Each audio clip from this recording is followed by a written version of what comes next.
আসসালামু আলাইকুম রহমতুল্লাহি ওবরকাতুহু। সম্মানিত দর্শক, এনসিপি নেতা নাসিরউদ্দিন পাটোয়ারিকে নতুন করে পরিচয় করে দেওয়ার কোনো কারণ নেই।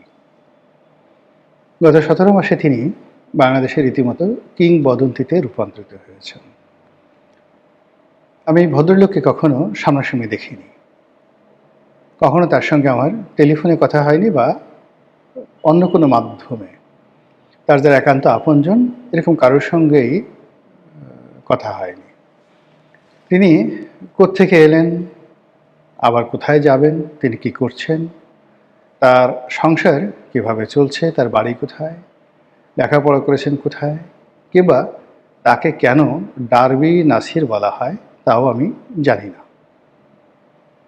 কিন্তু গত ১৭ মাসে তিনি যে বিতর্কগুলো তৈরি করেছেন, গত ১৭ মাসে তিনি যে বিদ্রোহ করেছেন, বিপ্লব করেছেন, এটা আগামীতে ইতিহাস হয়ে থাকবে। আমি জানি না তার পরিণতি কী বা তিনি রাজনীতিতে কিভাবে সাস্টেইন করবেন, কিন্তু যে জায়গাগুলোতে তিনি হাত দিয়েছেন এবং তার যে ওয়ে অফ ওয়ার্কিং, যেভাবে তিনি কাজ করে যাচ্ছেন, এটি আমাদের রাজনীতিতে ইতিপূর্বে কখনোই ঘটেনি।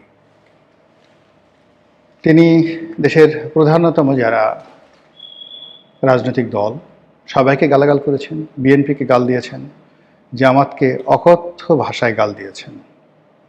আবার সেই জামাতের সঙ্গে এখন তার হৃদ্যতা।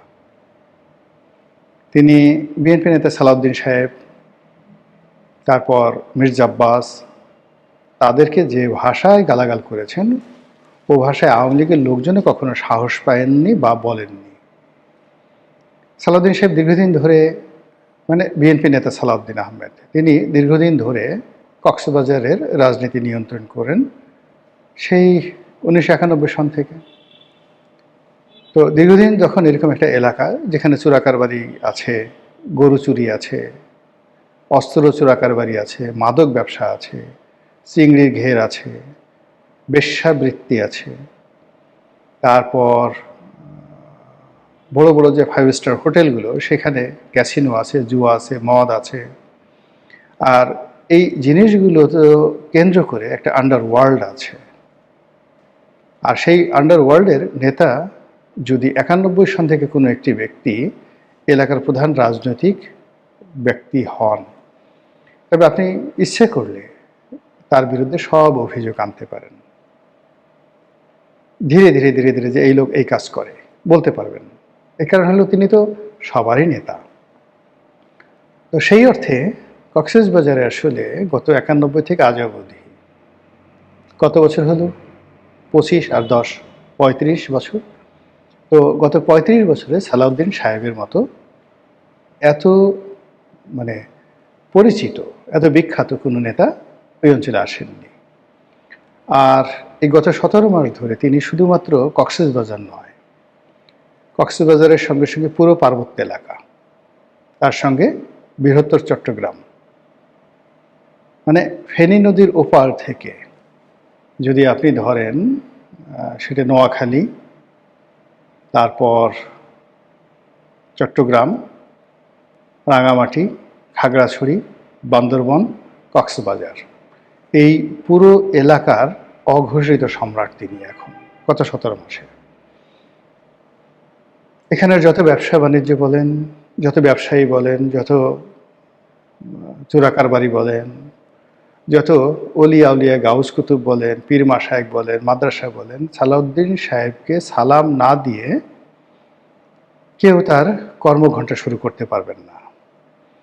এখানে ইস্পাহানি গ্রুপ বলেন, এস আলম বলেন, পিকে গ্রুপ বলেন, বাংলাদেশের বৃহত্তম যে গ্রুপগুলো আছেন, পোর্ট বলেন, যা কিছু রয়েছে, কাস্টমস বলেন, যেহেতু তিনি প্রধান রাজনৈতিক নেতা এই মুহূর্তে বাংলাদেশের, তাকে সবাই সালাম করেন।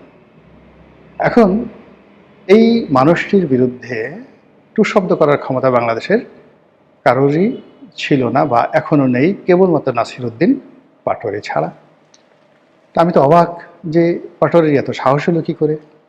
এরপর তিনি আবার ঢাকার সবচেয়ে বড় মাস্তান, গডফাদার বলেন, প্রভাবশালী নেতা বলেন, ক্যাডার বাহিনী যারা নিয়ে পোষেন, মানে এই মুহূর্তে মির্জা আব্বাসের চাইতে বড় মাস্তানা ঢাকা শহরে নেই। একটা সময় মির্জা আব্বাসের সাথে কন্টেম্পোরারি সাদেক হোসেন খোকাকে কল্পনা করা হতো, আর খোকা এবং মির্জা আব্বাসের অভ্যুদয়ের আগে এখানে মোস্তফা মহসিন মন্টু তারা এই ঢাকার আন্ডারওয়ার্ল্ড নিয়ন্ত্রণ করতেন, এবং তার বিভিন্ন, যেমন হান্নান ছিল, লিয়াকত ছিল, আরঙ্গ ছিল, কিন্তু তাদের গ্র্যান্ড লিডার ছিলেন মোস্তফা মহসিন মন্টু।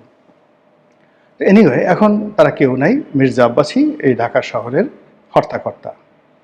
তো সেই মির্জা আব্বাসকে এখন নাসিরউদ্দিন পাটোয়ারি আক্রমণ করেছেন, তার জীবন তছনছ করে দিচ্ছেন।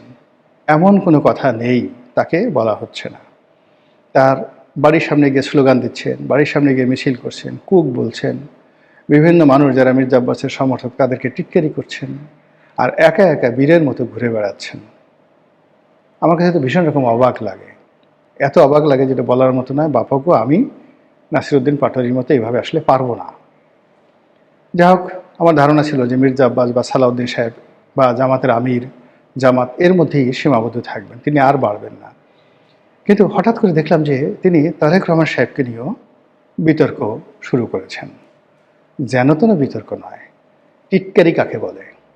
তারেক রহমান সাহেব প্যান্ট ইন করে ভদ্রলোক সেজে বাংলাদেশে এসেছিলেন, এখন তিনি তার প্যান্ট খুলে গেছে, তিনি এই ইন ছেড়ে দিয়েছেন। ইন ছেড়ে দিয়ে তারপরে তিনি এখন ইন করা ছাড়া শার্ট পরে ঘুরে বেড়াচ্ছেন।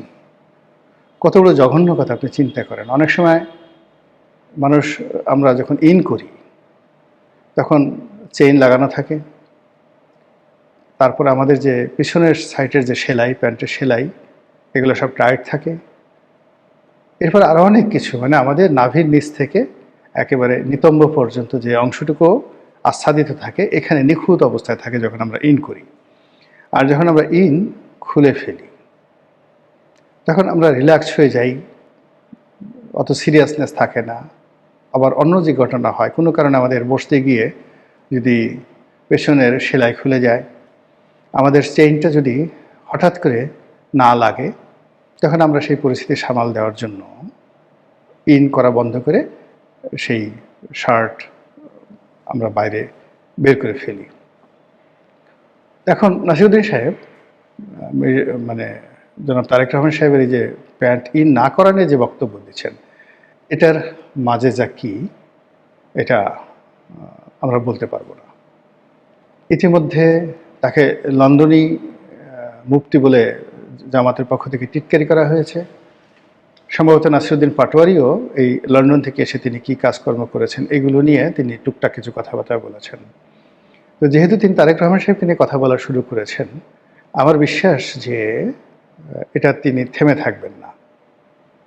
তার পেছনে নিঃসন্দেহে একটা বিরাট শক্তি রয়েছে, একটা গ্রুপ রয়েছে, এবং এই শক্তির বলেই তিনি উড়ে বেড়াচ্ছেন। এটা হতে পারে আমেরিকা, হতে পারে হতে পারে পিনাকি, হতে পারে ইলিয়াস, হতে পারে জামাত, এনি বডি। একটা বৃহত্তর শক্তি তার মধ্যে রয়েছে। নচেত এত নির্ভার, এত দ্বিধাসংকোচহীন এবং এত সহজ সরল স্বাভাবিক অবস্থায় তিনি রাত বিরেতে ঘুরতে পারে না। তিনি পুরো বিএনপির যে জীবনকে তছনছ করেছেন। আর এখন তারেক রহমান সাহেবকে আক্রমণ করার মাধ্যমে তারেক রহমান সাহেবের একেবারে কলিজার মধ্যে হাত দিয়েছেন। আমি নিশ্চিত যে নাসিরউদ্দিন পাটোয়ারি যতক্ষণ না পর্যন্ত তারেক রহমান সাহেবের সাথে তার একটা নেগোসিয়েশন না হবে, তিনি তার মুখ বন্ধ করবেন না। এটা আবার কেন মনে হলো যে আমার কয়েকদিন আগে তার একজন খুব ঘনিষ্ঠ লোকের সাথে আমার কথা হলো। তো আমি তাকে খুব আশ্চর্য জিজ্ঞেস করলাম যে জনাব নাসিরউদ্দিন পাটোয়ারি এই কাজগুলো করেন কিভাবে। তো সে বলল যে তার একটা স্টাইল আছে, সে কাউকে প্রথমে গালি দেয়, এরপরে গালি দিয়ে তার সঙ্গে তার বন্ধুত্ব হয়। যেমন সালাউদ্দিন সাহেবকে সে গালি দিয়েছে, গালি দিয়ে আবার সালাউদ্দিন সাহেবকে টেলিফোন করেছে, ভাই আপনি কোথায় আছেন, আপনার বাসায় খাবো। তো সালাউদ্দিন সাহেব বলেছে, তুমি নাসিরের কাজ কী করলা, তুমি আমার সঙ্গে এ ধরনের কথাবার্তা বললা কেন। এরপরে তাদের দুজনের সাথে একটা ভালো খাতির হয়ে গেছে। এখন আর সালাউদ্দিন সাহেব সম্পর্কে তিনি বলেন না।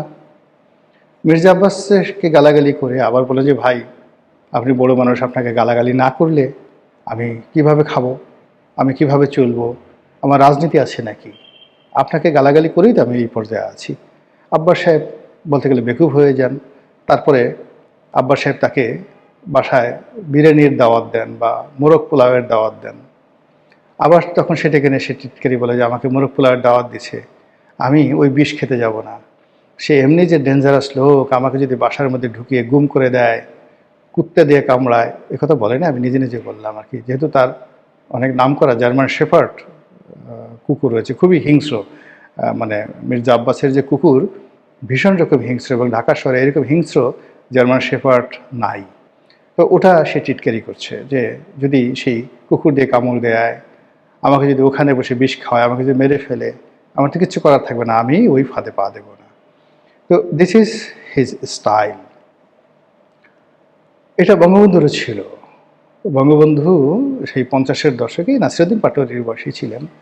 তিনি এইভাবে যে শহরে যেতেন, সেই শহরে যে সবচেয়ে কর্তা ব্যক্তি তাকে আচ্ছা মতো গালাগাল করতেন। যেমন খুলনা গেলেন, খানের ছবরকে গালাগালি করে একা রীতিমতো অস্থির। পরে ফোন করে বললেন যে আমি আপনার বাসায় খাবো, এবং তার জন্য বিরাট আয়োজন হলো। একই অবস্থায় নারায়ণগঞ্জে তিনি গেলেন। নারায়ণগঞ্জে গিয়ে নারায়ণগঞ্জের তৎকালীন যিনি নেতা ছিলেন মুসলিম লীগের, তাকে খুব গালাগাল করলেন। আবার রাতে গিয়ে দেখা গেল মুসলিম লীগের সেই ঘরে গিয়ে খাওয়া দাওয়া করলেন। এখন নাসিরুদ্দিন পাটোয়ারি কি বঙ্গবন্ধু হতে চাচ্ছেন? তার উদ্দেশ্যটা কি, এটা এখনো বোঝা যাচ্ছে না। এরপর আরেকটা ঘটনা শুনলাম যে তিনি নেত্রকোনায় গেছেন। নেত্রকোনায় গিয়ে তিনি লুৎফুজ্জামান বাবরকে ফোন করছেন, ভাই আপনার এখানে আসছি। চাচা, চাচা বলছে নাকি ভাই বলছে জানি না, বলছে চাচা আপনার এখানে আসছি, তো এখানে তো অনেক সুন্দর মিষ্টি পাওয়া যায়, বালিশ মিষ্টি পাওয়া যায়, তো আপনার বাসা কোথায়, সেখানে আসবো, মিষ্টি খাওয়াবেন। তো লুৎফুজ্জামান বাবর বললো যে বাবা আমি তো এখন ঢাকাতে, তোমাকে কীভাবে মিষ্টি খাওয়াই, আমি বলে দিচ্ছি, তোমাকে মিষ্টি পৌঁছে দিচ্ছে। হেই, লুৎফুজ্জামান বাবর সাহেব তাকে 1 বস্তা বালিশ মিষ্টি পাঠিয়ে দিয়েছেন বলে আমি ওই যে ভদ্রলোকের সঙ্গে কথা বললাম তিনি বললেন। তো সেক্ষেত্রে তারেক রহমান সাহেবকে তিনি যে গালাগাল করছেন, সেক্ষেত্রে তারেক রহমান সাহেবের সঙ্গে তার এরকম একটা বন্ধুত্ব হতে পারে, সম্পর্ক হতে পারে। আর তারেক রহমান সাহেব ইয়াংদেরকে খুব পছন্দ করেন। তিনি ববি হাজ্জাজকে নিয়েছেন কাছে, তিনি নুরুকে নিয়েছেন কাছে, তারপর পার্থকে নিয়েছেন কাছে। এরা সবাই কিন্তু একসময় তারেক রহমান সাহেবকে যখনই সুযোগ পেয়েছে, একবার দুইবার কেউ ছেড়ে গেছে, কেউ আঘাত করেছে, কেউ টিটকারি করেছে। তো সেক্ষেত্রে নাসিরুদ্দিন পাটোয়ারির সঙ্গে তার একটা সম্পর্ক যদি হয়ে যায়, সেই জন্য তার এই চেষ্টা থাকতে পারে, তার যে স্টাইল, এতে তার একটা নিরাপদ যে তারেক রহমান সাহেব খুব দ্রুত প্রধানমন্ত্রী হচ্ছেন, একজন প্রধানমন্ত্রীর সঙ্গে তার একটা সম্পর্ক হলো। আর যদি সম্পর্কটা না হয়, তাহলে তারেক রহমান সাহেবকে গালাগালি করে তিনি এরকম একটা পরিস্থিতির সৃষ্টি করলেন যে আগামীতে তার কোনো রকম ক্ষয়ক্ষতি হলে সরাসরি দেশ জাতি তারেক রহমান সাহেবকে দায়ী করতে পারবে যে তারেক রহমান সাহেবই আসলে এই কাজটি করেছে। তো তারেক রহমান সাহেব এবং তার যারা লোকজন আছে, নাসিরুদ্দিন পাটোয়ারিকে কীভাবে হ্যান্ডেল করবেন আই ডোন্ট নো। কিন্তু যদি এখানে হ্যান্ডেল না থামে, তিনি তারেক রহমান সাহেবকে যেভাবে আক্রমণ করছেন, এটা থেমে থাকবে না। এটা হাওয়া ভবনে যাবে, এটা খোয়াব ভবনে যাবে, এটা দিল্লিতে যাবে, এটা মুম্বাইতে যাবে গালাগালি, তারপর এটা সিঙ্গাপুরে যাবে, এরপর লন্ডনে যাবে। নানা রকম কীর্তি কাহিনী, নানা রকম কথা এই ফটাফট তিনি বলে দেবেন। এবং সেই বলে তিনি যতই এই তারেক রহমান সাহেবের মতো এখন শীর্ষ নেতাকে যত আক্রমণ করবেন, ততই লাইমলাইটে আসবেন, এবং তাকে কেন্দ্র করে একটা ইমেজ তৈরি হবে যে না, এ বাঘের বাচ্চা, এ পারে বটে, এ পারে বটে, ইত্যাদি ইত্যাদি নানা রকম জিনিস আর কি। তো দেখা যাক আমাদের নাসিরুদ্দিন পাটোয়ারি তিনি শেষ পর্যন্ত কি হন, তারেক রহমান সাহেবের বন্ধু হন, জুনায়েদ সাকি হন, ববি হাজ্জাজ হয়ে পড়েন, আন্দালিব রহমান পার্থ হন, নাকি নুরুল হক নুরু হন, নাকি বঙ্গবন্ধু শেখ মুজিবুর রহমান হন। সময় আসলেই দেখা যাবে। আসসালামু আলাইকুম রহমতুল্লাহি ওয়া বারাকাতুহু।